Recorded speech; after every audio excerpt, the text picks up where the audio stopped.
Este hijo de puta de López Obrador les quitó la pensión y este cabrón vive en un rancho protegido con unos 40 soldados de la Guardia Nacional, con un hospital que se mandó a hacer al lado por si le pasaba algo, y puso también un campamento de Guardia Nacional a 1 kilómetro de su casa. Eso es lo que a mí se me hace una verdadera cadera de la hipocresía y de Carlos. un ladrón hijo de puta que hace eso.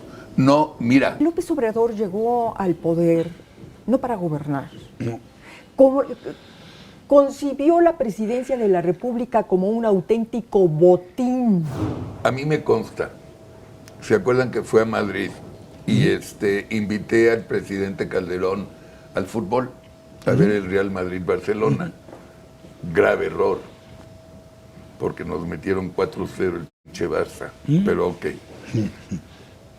Al día siguiente desayuné en un lugar cerca donde él vive, que es un equivalente a la bonita parte de la colonia Roma, de la bonita parte, no estoy diciendo jodido.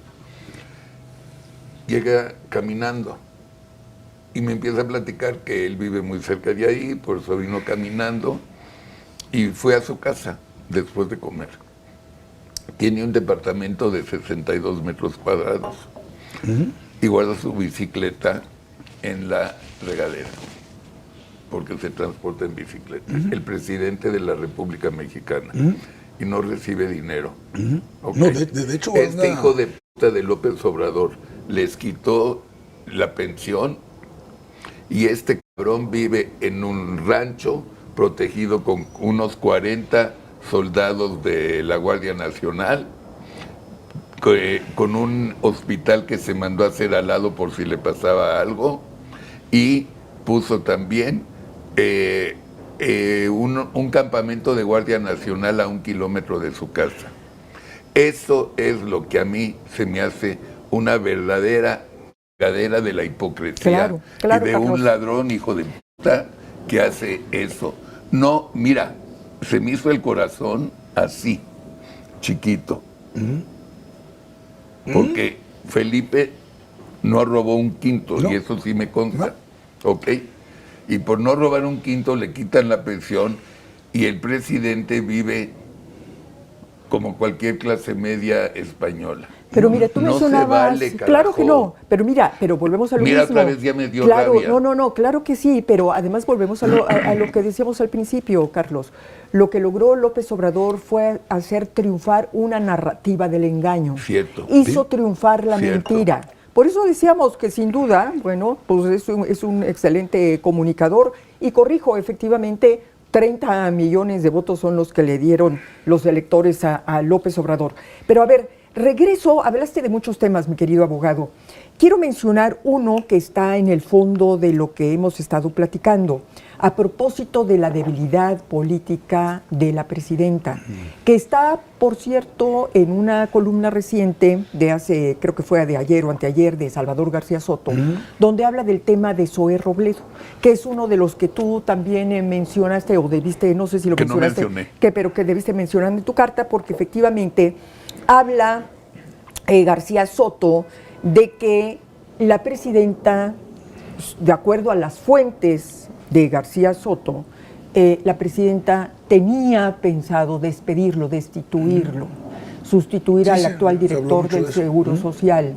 Sin embargo, sabemos todos que Zoé Robledo, junto con la mayor parte de los que integran el gabinete de Claudia Sheinbaum, fueron impuestos por el señor Andrés Manuel López Obrador. Es decir, dicen. le deben el cargo al expresidente de la República, no a ella.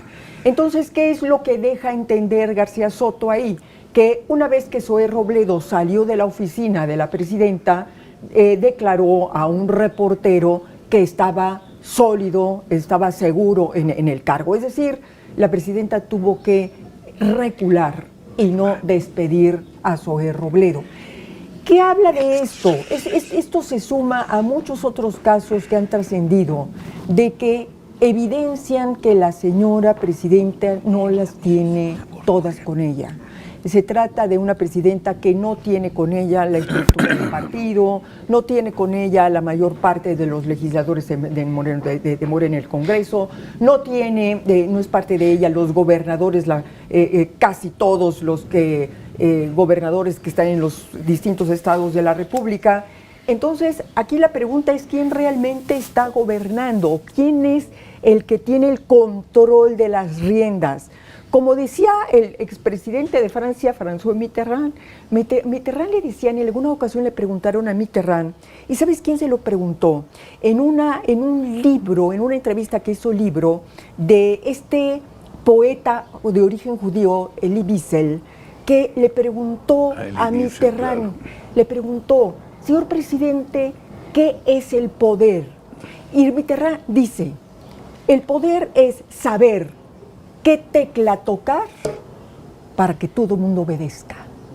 Y en este caso, en el caso mexicano, tal parece que las teclas, la presidenta no sabe qué teclas tocar porque las teclas no le pertenecen. Entonces, frente a lo de Teuchitlán, que ha provocado una crisis de gobierno, terrible, frente a lo que está por venir con el tema de los aranceles y el conflicto que traemos con Estados Unidos, el crimen organizado, todo esto está provocando una fuerte inestabilidad dentro de su gobierno, pero además lo que vemos es que su propio partido, los propios integrantes de Morena, son los que le están moviendo el piso a la presidenta. ¿Sí? Entonces, pues ve lo de la jornada. Por eso estoy diciendo, hay que leer. Mira, esto es como en la música. Los silencios también importan mucho en la música. Es un gran ruido, claro. O sea, silence is golden. El silencio, y por eso, por ejemplo, tú terminas de escuchar la novena de Mahler o la sexta de Tchaikovsky, que usualmente tendrían que terminar las sinfonías con un movimiento alegre, ¿no? Estas dos sinfonías terminan con movimientos lentos y prácticamente yo te diría que es que es la muerte, ¿no? Va disminuyendo todo hasta apagarse, ¿sí? Y los públicos conocedores tardan varios segundos, si no es que minutos, antes de dar el primer aplauso, porque ya terminó la obra. ¿Por qué? Porque tienes que dejar reposar esos minutos, ese silencio, que es un silencio sepulcral, ¿ok? Entonces, aquí lo que estamos viendo es, hay que leer las notas, sí, pero hay que leer lo que no dicen las notas. Hay que leer lo que no se escribió. Hay que leer lo que está diciendo un diputado o un senador, pero que en realidad, ¿qué es lo que está pensando? Y lo que le están jugando, como bien dices, y eso lo platicaba recientemente con unos amigos, si algo tenía el sistema priista, en menor medida el panista, era esta disciplina de que ha muerto el rey, vive el rey, ¿ok? Terminó tu periodo, con permiso, gracias, ahí nos vemos, cabrón, ¿sí? Algo de continuidad en algunas cosas y personajes, pero por lo demás, ahora yo estoy al cargo. ¿Y cuál era la gran, digamos, la tranquilidad social, por así llamarle, de que viviendo en un régimen de normalidad democrática y de alternancia, periódicamente hay elecciones y por lo tanto se renueva el poder? Y si ese poderoso lo hizo bien, vas a apoyar a su partido, las propuestas, etc. Si no lo hizo bien, los vas a hacer a un lado, los vas a correr a patadas y que entre alguien más. ¿Qué fue lo que hizo muy bien? Y no solamente para llegar López Obrador, lo mantuvo todo su sexenio, hacer promesas. Sí. Ahí viene Dinamarca, van a ver cómo las escaleras se van de arriba para abajo. No mentir, no robar, no traicionar. Primero los pobres. Todas esas consignas, sí, todas esas consignas se convirtieron en una pauta religiosa. Y eso fue lo que mantuvo la esperanza, ¿sí? ¿Quién fue el que dijo? La esperanza es el sueño de la persona despierta, ¿sí? Estás tú con la esperanza de que las cosas van a estar mejor mañana. Y así vives, y así te la llevan, ¿no? Entonces, de los ejemplos que estabas tú poniendo de por qué no puede la presidenta tomar ciertas decisiones, Te faltó un caso, el de Garduño, en el Instituto Nacional de Migración.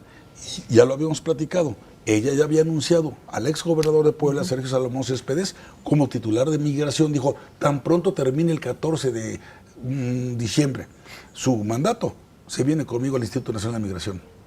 Es la hora en que sigue Garduño allá al frente. Claro. Cuando tú decías hace un momento lo de Calderón, y eso me consta, porque soy muy amigo de Calderón y de su familia, cosa que me llena de orgullo. Y que yo veo cómo vive en España, pero que sigue teniendo la misma casa en Las Águilas. ¿Ah, sí? Claro, Sí. la misma casa en Las Águilas Sí, que tenía sí. desde que yo lo conocí cuando éramos Sí, señor. chavos en la Libre de Derecho, ¿ok? Desde que se casó con Margarita. Bueno, entonces, ¿pero por qué no tiene dinero? Primero porque eso sí, nos pueden acusar de lo que se les pegue la gana, pero nunca de habernos chingado un solo centavo. Nunca, ¿ok? Nunca. ¿Y qué es lo que veo? Y aquí le tengo que dar el crédito a Mario Di Costanzo, que fue el que subió la nota del Economista, y esto lo hizo el 18 de marzo. Dice, el sobrecosto de los megaproyectos de López Obrador fue de 673 mil millones de pesos. Imagínate. Tren Maya, 347. Sobrecosto. Tren Maya, 347 mil millones. AIFA, 139 mil millones. Refinería que no refina, 187 mil millones. Así el costo total fue el siguiente. Tren Maya, 544 mil millones, AIFA 265 mil millones y Dos Bocas 398 mil millones. Se gastaron en total 1.2 billones de pesos. Con otra, sin rendir cuentas a nadie, ¿por qué? Porque todo fue por seguridad nacional, porque le entró el ejército a hacer las obras. ¿Y no sé sabes qué cuál más. era el presupuesto Bueno. del aeropuerto Sí, de Texcoco? cómo no, el de Texcoco también. 300,000. Bueno, entonces, a ver, ¿cuánta lana te gusta que se hayan robado de estos sobrecostos? Que no fue solamente una mala planeación, que claro que hubo una mala planeación, fueron sobrecostos, convenidos para luego repartirlos. Sí. Una parte para las elecciones y otra parte para mi bolsillo. Para Miguelito. Y eso es lo que nos hace distintos y distinguibles. Y eso quizás es lo que no hemos sabido comunicarle a la gente. No digan que todos los políticos somos iguales, porque no es cierto. Porque sí hay diferencias. Eso que acabas tú de leer, estos sobrecostos que acabas de leer, Javier, de las obras magnas del Obradorato, te demuestran una sola cosa, de que López Obrador llegó al poder no para gobernar. No. Concibió la presidencia de la República como un auténtico botín. Sabía que ibas a decir eso. Con un auténtico botín. Sí. Es decir, vamos, sabemos por supuesto que hubo políticos y que hubo presidentes a los que se les puede acusar con toda claridad y con pruebas de haber desviado recursos. Sí, pero en este caso, en el caso de López Obrador, llegó al poder y aspiró al poder con un solo objetivo, con una sola meta. Apropiarse de los recursos de la nación. Pregúntale a Marcelo Ebrard, cuando trabajaba con Camacho Solís en la Ciudad de México, que ya era regencia todavía o ya no. ¿Con quién? Con Camacho. Sí, era regencia. Era regencia. Bueno, sí. Pregúntale a Marcelo, porque Marcelo lo dio físicamente, ¿cuánto dinero le dio Andrés Manuel para que se regrese a Texcoco? Digo, a Tabasco después del paro que hizo en Tabasco. 10 millones de dólares en efectivo. Fíjate nada más. ¿Ok? Esto yo lo sé y nunca lo va a negar Andrés, ni Marcelo. Marcelo te va a decir que no es cierto, por supuesto, fue cierto. ¿Ok? Otra. ¿Dónde vive Claudia y dónde vive Andrés? El Palacio Nacional. Di la primera palabra. Palacio. Estos hijos de puta dicen que viven en la pobreza. Sí, franciscana. Franciscana. ¿Te acuerdas que decían austeridad republicana y luego pobreza franciscana? Sí. ¿Y que para qué tienes más de un par de zapatos? Yo conozco Los Pinos, tú lo conoces mejor que yo y Betty también mejor que yo. Los Pinos comparados con Palacio Nacional es una mamada. No, ya lo hemos platicado. Yo no he ido. Pero ¿por qué nadie del pueblo se da cuenta que les están tomando el pelo, que les están mintiendo, carajo? Mira, a ver. Y su pinche El rancho en Sí, Palenque. sí, no, mira, Sí, ya contó. yo no he ido porque no he querido ir a Sí. Los Pinos, que No, ahora yo está tampoco. convirtiendo Sí. en un supuesto museo. Sí. Y lo abrieron al público, ¿no? Vamos, lo cerraron como casa presidencial, como residencia presidencial, y lo abrieron al público, entre otras cosas, para que el pueblo entrara a Los Pinos y se diera cuenta de la corrupción Sí. que había o que hubo en los gobiernos anteriores. Cuando la gente que ha ido, gente cercana que me ha dicho, dice, oye, pero es que ahí no hay nada, absolutamente Claro que nada. no. Es decir, ¿qué había ahí? Había paredes y había muebles de oficina. Sí, sí. Eso es lo que había. No había más. Sí. Pero por supuesto que sí, lo que sí hay es en un Palacio Nacional virreinal, donde por supuesto nada más falta que se hagan de las piezas de museo que hay ahí, pero naturalmente que pues es un lugar de lujo. ¿Y por qué no? Es un lugar de lujo. ¿Y por qué Es un no, centro de Pero Javier? lujo. fíjate que muy buen Es cierto. análisis el que acabas de hacer y lo voy a complementar diciendo, a ver, lo del cambio de Los Pinos a Palacio Nacional tuvo un efecto muy importante, como dice Beatriz, abrir las puertas de un lugar que se consideraba absolutamente cerrado para la gente, para el pueblo. Entonces, más que salirme yo de Los Pinos, es que vas a poder entrar tú. Fíjate bien. Entonces, ¿qué hago? Un centro cultural, que de cultural no tiene un carajo. Nada. ¿Ok? Pero ¿qué es lo que puede ser? Puertas abiertas para todo el pueblo, para que entren a donde antes les estaba prohibido entrar. Fíjate nada más el simbolismo que eso tiene.